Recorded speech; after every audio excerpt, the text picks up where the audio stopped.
Three astronauts crash land on an asteroid, and they find that they're in a town where everybody is a mannequin. Oh, what's going on? This is Season 1, Episode 20 of The Twilight Zone. It's called Elegy. And man, what this series needs more of is science fiction episodes. They're really less than half of this series, even though it's a science fiction series, but he always just nails it. This is another one written by Rod Serling. And the fact this was written before anyone had landed on the moon really opens up the opportunities for what this universe actually looks like. Could you land on an asteroid? Sure. Would you find this desolate graveyard? Probably not. So in my best Rod Serling voice, I'll set the stage. I'm going to read his intro. The time is the day after tomorrow, the place. A far corner of the universe. The cast of characters, 3 men lost among the stars. 3 men sharing the common urgency of all men lost. They're looking for home, and in a moment they'll find home. Not a home that is a place to be seen, but a strange, unexplainable experience to be felt. So we get the 3 characters. Astronauts Myers, Weber, and Kirby, but they're all interchangeable. It'd be nice if they had some distinguishing features between them. One of them's a rough, tumbled guy. One of them's more metrosexual, but they're all 3 the same, so it doesn't really matter. And the year is 2186. They had to make an emergency landing. They land on an asteroid, and they find themselves in a small town that looks just like a town from 1960. Very much like the very first episode of The Twilight Zone. They find that nobody is here, and I do like this episode. I like the first episode as well, but this one is a bit better because we get to see them walk through this idealistic town, and they do see people, but they're frozen. They don't move. They don't talk. Obviously, this was achieved with the directors just telling the people to freeze in place. They actually use this in a behind-the-scenes feature I saw on the TV show Heroes. Maybe I'll review that at some point. But a guy gets the ability to freeze time, and they're like, the way we were able to achieve this, we just had everyone freeze in place. And it literally looks like you're just frozen in time. Though they don't do a very good job in this episode. There's many times you see the people move. I'm sure they had to stand still for a very long period of time to get these shots. But man, do you see people twitch, blink, move their hands? So it's even less convincing than Heroes. And in this world, we actually do get to meet someone who is alive. And this place is not what you would think it would be. I am going to spoil the ending. In fact, I'm going to spoil the entire episode because I think it's worth talking about. And because it's so comparable to the first episode, Where's Everybody?, where a guy walks into a town and nobody's there. You see how he took this concept, he also wrote the first one, and improved upon it. Let's take episode 1, but let's put people frozen in place. Let's have more interesting locations. For example, he sees a band playing, he sees a mayor giving this address on this pedestal with all the people around him. The locations are much more varied and interesting. So while the first half of the episode is them wandering around, finding absolutely nothing except for these people frozen in place, it's much more thrilling than episode 1, where he finds absolutely nothing. They then run into the one human being, and you learn what this place is. It's a graveyard, and this is the Twilight Zone going to WestWorld.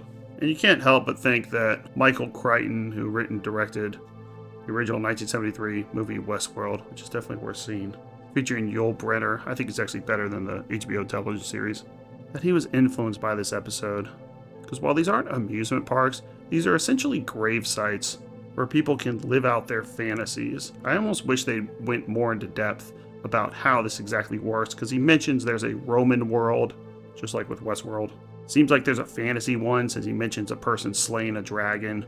Of course, that would be way too expensive to show these different worlds that are available on these asteroids, but it seems like when you die, you can be put in whatever fantasy world you want to be put in. And in this case, a lot of people want to be put back in this idealistic small town in 1960. He also mentions that in 1985, get ready for this, there was a nuclear war that destroyed most of the Earth. So people harken back to this older time before the nuclear war happened, so 60s and I guess 70s. This cemetery is called Happy Glades and was apparently created in 1973. The timeline of these episodes are very ambitious. In 1973, we're going to find this asteroid and colonize it and make it a cemetery. Never understood why they don't push the time period back a little more. I mean, Blade Runner took place in 2019. Come on. This is an absolutely great concept. An exclusive Disneyland cemetery. Now, there's a lot of questions that come up that unfortunately aren't answered. So, these people are dead, but are they just stuffed animals of their former selves? Do their minds live on? Some of this is hinted at, but this would have to be a full-fledged movie to get into whether these people actually see and can sense the area where they're at. Seems like the answer is no, but It's an intriguing concept. Do you want to be buried in the ground, or do you want to be playing your trumpet for the rest of eternity? Or as this guy mentions, slaying a dragon. So your kids can come see you slaying this dragon. Well, you're dead, but the mummification of your corpse is doing this. And of course, Rod Serling, you know he's going to give us a sad ending. I'm going to ruin it. I think it works for this episode, though. It gives it an edge that it doesn't have until this point. Wickwire, who's the old man that they're talking to, the only living person on this cemetery. Well, he's not exactly living. He's a robot.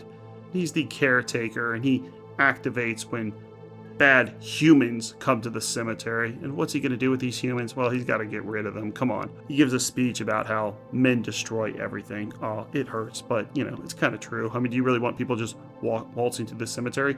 But instead of, arresting them or telling them to leave or help them with their spaceship, no, he just kills them. He just gives them poison in a glass, tells them to drink it, and then they get put into this cemetery. An unfortunate ending, but come on, we saw this coming.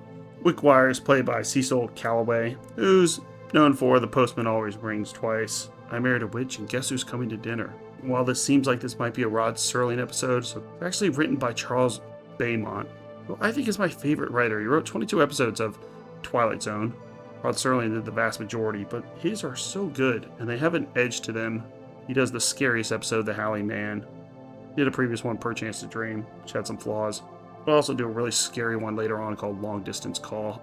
I think I like Charles Beaumont even more than Rod Serling. Rod Serling gets number 2. But this is a great episode. I'm going to give it a 7 out of 10. It manages not to be boring. It's an intriguing concept, and it makes you want to know more. And I think the ending of having them all die kind of fits the fact that this is a cemetery, and you have people trespassing. What are you going to do? They're on this asteroid in the middle of nowhere. But even make sure to mummify them and put them back on their spaceship as dead corpses. Pretty grim, but that's Charles Beaumont for you. He gives you the scarier ones. And it is a little creepy. No, really creepy. Great episode. So we got some trivia for this episode right at the top. The director, Douglas Hayes, replaced the original short story's motionless car race with a beauty pageant, displeasing story writer Charles Beaumont. Yes, there is a point where they walk through this mayor giving a speech, and then they walk through a beauty pageant. I showed some screenshots of that.